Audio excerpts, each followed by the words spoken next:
Day security at all stations. This is United States Coast Guard, Sector Southeastern New England. The following safety marine information broadcast has been initiated.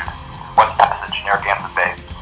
Mariners are advised of a safety zone in the vicinity of Quonset Point from approximately 9 a.m. to 4:30 p.m. on May 30th through May 31st, 2015.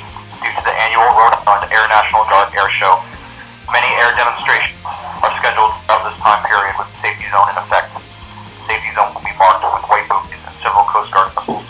Interested mariners may contact the Coast Guard cutter Chinook on channel CHF 16.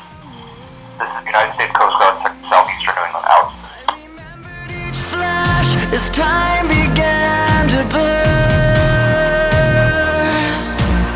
like a startling sign that fate had finally found me,